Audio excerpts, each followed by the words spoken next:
Welcome to the channel.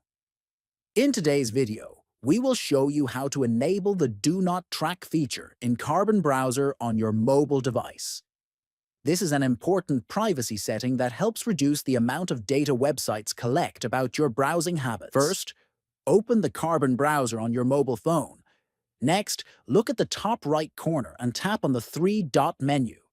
Then, from the menu that appears, tap on Settings to open the browser configuration page. After that, find and tap on Privacy and Security to access your browsing data options. Once you are in Privacy and Security, look for the Send a Do Not Track request option. Tap on it to access the setting and enable it by turning the toggle on. Finally, the Do Not Track request is now active. This means that websites you visit will receive a signal not to track your browsing activity, improving your privacy while online. If you found this video helpful, please subscribe to the channel, give this video a like, and share it with your friends.